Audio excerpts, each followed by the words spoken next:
All right, welcome back, everyone, to Cobbler's Corner. I'm the host, Cornhole Cobbler himself, AJ DeSantis. I'm thrilled to have you here today. I am very excited because this is going to begin the journey of getting us set up to introduce you guys to the pros that are coming down to Paradise this year. All right, before we get started, I have to pick a winner from my subscribers. These are my public subscribers. So here we go.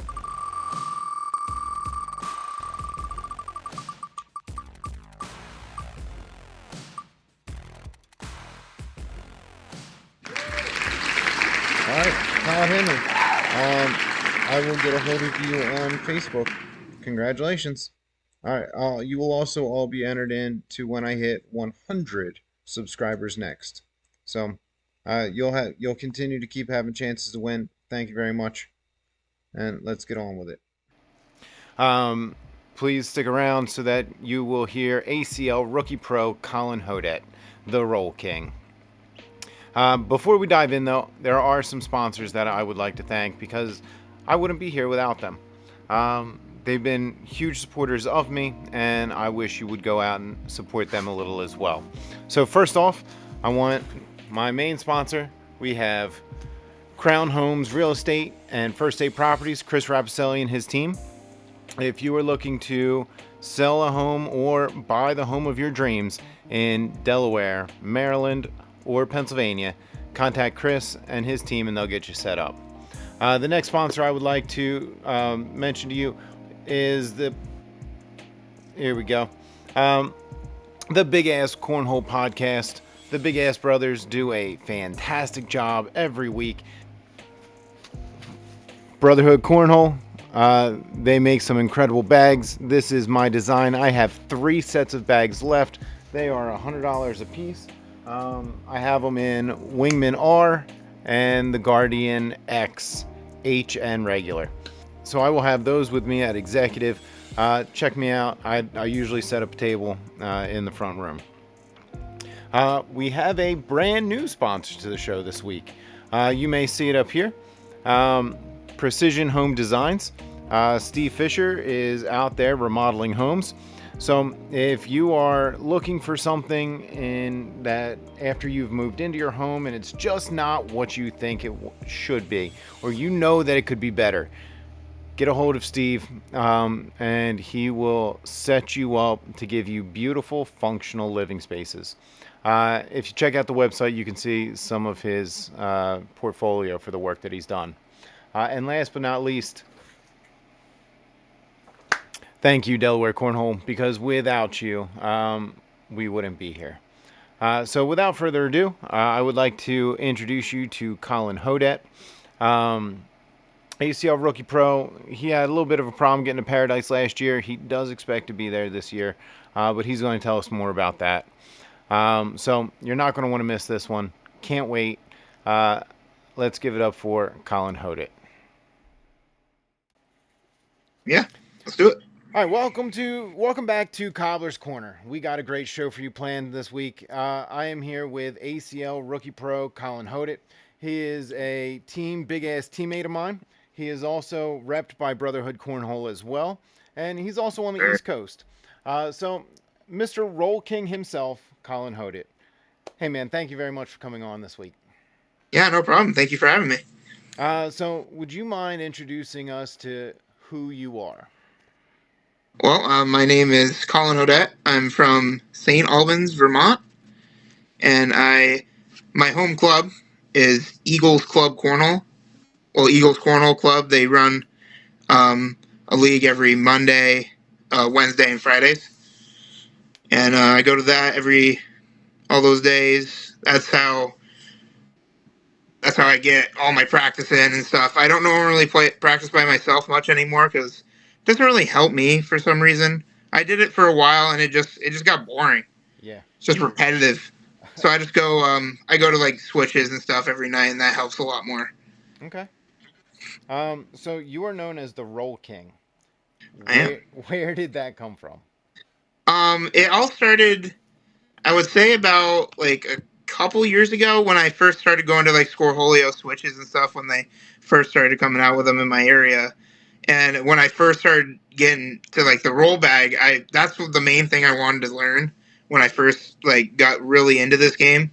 Right. And so when I learned it, everybody at Cornhole was like, "Oh my god, you're," because we all go by like Scoreholio names. That's what we all call each other up here, like by our Scoreholio names. It's weird. Okay. Um, so they're like, "You should name yourself like roll something," and I'm like, "All right, how about Roll King?" And it was just like kind of a joke thing, but I guess it just stuck. All right. So, what was your journey to becoming a pro? How did you find cornhole? When did you realize that you were good enough to make it to pro?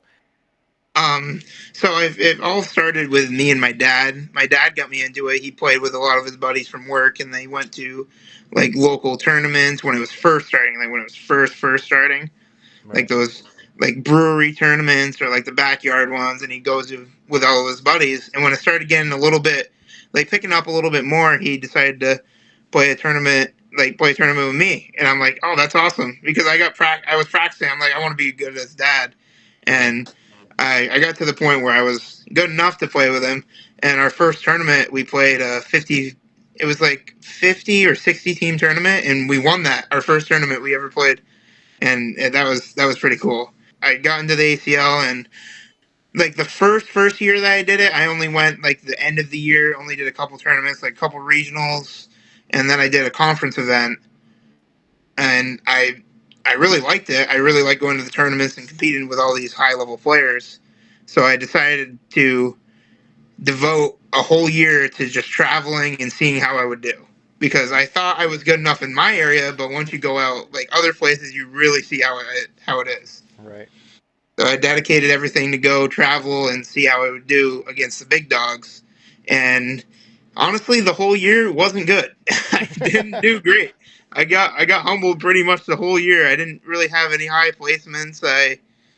I it just wasn't good. And I got humbled most of the time. But at the very end of the year, I went to, I think it was one of the third or fourth nationals. I went to all the nationals as an elite player too, which you don't have to because I didn't qualify for Right. everyone, but I wanted to. But one of the last nationals, I actually ended up getting fourth in a shootout. So as an elite player, that was a pretty big accomplishment for me. Like my first ever and I beat a lot of good people that day. I beat like Braden Wilson, Tony Smith. I beat like a lot of the top dogs, and I'm like, oh my god, like it was like Yeah. a surreal moment, like actually knowing that I could actually compete. You know what I mean? Yeah. And that was like a big eye opener for me. And I'm like, wow, I can actually do it. Like I can put a full day together and actually compete against these top guys, and Absolutely. that's really what drove me. So, how And for how did you end up qualifying? through all those tournaments I went to, I placed high enough in the opens to actually get seventh overall in open points. Okay. So I qualified off points, which was pretty cool. Yeah. Yeah. That's actually pretty impressive. Yeah, I think I went to 12 or 13 of the 16 opens. So I did a lot of traveling. Yeah. So, what is your biggest or most memorable of your wins? I think one of my most memorable win was actually from earlier this year. I played Matt Guy for the first time, and that was like, I'm like, oh my god! I saw I was matched up against him in the bracket. I'm like, oh, this is gonna be. I'm playing like the goat of cornhole, like the guy that's been around the longest, and he's well established. I'm like, well, it's not gonna be an easy one, and I went into it with a great mindset, and I ended up coming out with a win in that one, and that was pretty surreal for me because I remember watching him playing in the ACL before, like he went over to ACL, and that it was just a really cool moment for me. Yeah, I can only imagine because even though he's not winning the titles right now, his Right? PPR is still one of Yeah, the one of the highest. best. Yeah, Right. You were supposed to come down to Paradise and play yeah, with us last year. I was looking forward to getting to meet you. yeah. But then you flaked out on us, and I thought that the competition might just been a little too. I'm kidding. I'm kidding. What happened? Why couldn't you make it? Well, I was supposed to play with Navarro. Navarro Dip asked me to play with him, and then I'm like, yeah, we planned this like months in advance, and I'm on my way down that morning. I was the morning before actually because I was gonna head down to his house and then we were going to drive from his house. It was like 4.5 to his house, and then 7 or 6 hours to the tournament from there. So I was down to drive because I was excited. So I'm on my way down there. I'm like hour and a half, 2 hours into the trip. I'm in my dad's Ford Escape. I didn't take my car because it needed an oil change or something. Something was up. Okay. And I took his car, and an hour and a half into it, it starts shaking. And I'm like, what is going on here? Like, it's not great. And the red oil light comes on, and I'm like, whoa, that's a no-go right there. So I pull over to a gas station. I'm like, wow, what is going on? Let me check the oil. There was like hardly any in it. So I got like three or four quarts. I fill it up. It's all good. I call my dad and I'm like, your red oil light just came on. I'm like, it's not lit. I mean, I think I fixed it. I put oil in it and stuff, and I'll call you if anything else happens. So I get back on the road. I start going down. I'm about not even 5 miles. It starts shaking again, and I'm like, what is going? It's like it's like shaking. Oh, yeah. I'm like getting thrown around. I'm like, what is going on? So I had to pull over because I couldn't even drive it. So I pull over, and I'm like, I call Navarro as I'm going down there. I'm like, Navarro, my dad's car is shaking. The engine light's on. The red oil light's on. I don't know what's going on. And he's like, so are you not coming down? And I'm like, I want to, but it's kind of hard to get down there when the car is shaking out of control. Yeah. So I pull over. I call my dad again. I'm like, yeah, something's up with your car. I have to come back home. So I'm on my way back home. It's shaking. It's still shaking on the way back. I don't even get all the way back before it just completely shuts down on me. I get off an exit. I had to pull over on the side of the interstate, actually, to fill it up with more oil so I can just get down the road. No AAA? No AAA. I just needed. I was like scared. Like this never happened before. I'm like, what is going on? Yeah. So I get off the exit. I don't know if I kept driving. Yeah, I shouldn't have, but I did. I didn't know what the hell to do. I get off the exit, pull over to a gas station, and it just dies right there. Like nothing. It won't even turn on.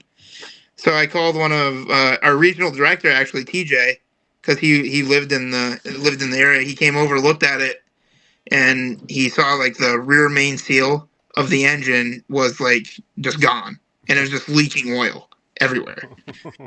And I'm like, yeah, that's a no-go. So my dad got a tow truck from his work. We towed it back to his work, and then.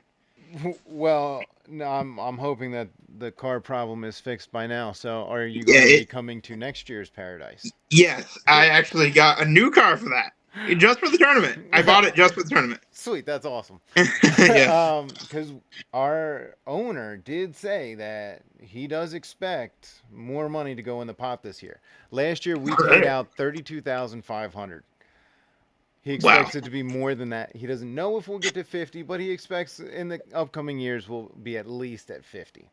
Well, that sounds awesome. I'm gonna have to run it back with Navarro. Hopefully he wants to play with me. Hopefully he doesn't think I'm gonna bail on him again. It is an incredible party atmosphere. And there's a lot of us that we're paying the entry fee, but it's not to win. It's to go and watch you guys. So again, thank you again, so that we are getting to know you a little bit, so that we might be able to cheer you on as you get underneath the tent. Oh yeah, that would be cool. So I've been asking this question to everyone. I was a WWF fan growing up. I think cornhole needs a little bit more pizzazz to it, and they need to draw in fans for you guys. So I think it would be really cool when they put it on ESPN for the championship to introduce you, announce you guys, say what bags you're throwing, where you're from, and then have you come into entrance music. What would that entrance theme song be for you? I don't think I can pick an actual, a song, a specific song, but anything from, I don't know if you know who this is, but Big X the Plug or Little Baby. Okay. Those, anything from those two, it's over. You know it's over when I'm walking in. All right. I'm now going to have to go look this up. Man, I thought I was with it. I teach 7th grade. They usually keep me in on who's hot. Yeah, no, Big Asp Podcast, huh? You wouldn't happen to collect cornhole memorabilia, do you? I do collect quite a few sets of bags, I must say. Well, I'm only asking because I don't know if you can see almost all the Oh, I bags. see. They're I almost see a all few sets. autographed. Oh, really? Yeah, yeah. So these are all my autographed bags. I got a Oh, couple wait. jerseys that are autographed. Oh, Um, awesome. I recognize those ones on the left. I remember. oh yeah, Those yeah, ones look yeah. a little familiar. Oh, look at that. Oh, look at that guy. Oh I heard yeah. that guy is like not bad at cornhole. That's pretty cool. I've heard that. I heard he Yeah. went up to Canada and did really well too. Yeah, I've heard about that. That guy's not bad. All right. Well, that is all the questions that I have. So, if you wouldn't mind hanging out for a quick second, guys, next week I will have another interview with one of our locals for you. There's been quite a few requests that have been coming in for interviews, so I'm going to try and make those happen.